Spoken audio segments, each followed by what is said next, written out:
Hi guys, so we will be seeing how to use the headlight controls in Volkswagen and Skoda cars. This is a Volkswagen Vento, as you guys already know. So this is 0, which is absolutely off. This is the headlight toggle switch. Okay, now you turn it in the center. Now this is only my parking lights are on, basically nothing else, only the parking lights on. As you can see, the lights have come on here as well. That's it, everything gets dim here. You can see the same.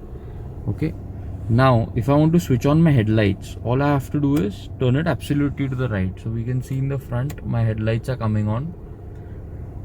Now if I need to turn on my fog lights, I have to pull this outside. So as I can see outside, so my lights will be very bright because I've got my LED bar also connected to the fog lights. So as you can see, it's become really bright right now.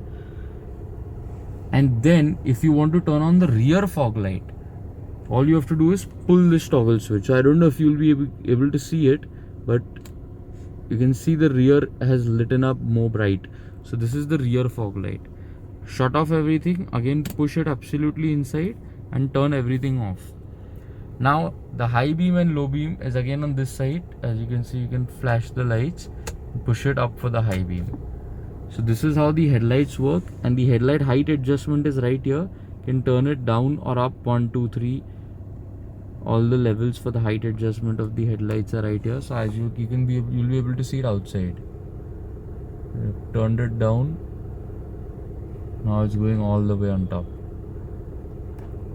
So this is the headlight adjustment for the outside. Now I can just turn the switch off and the headlights go off.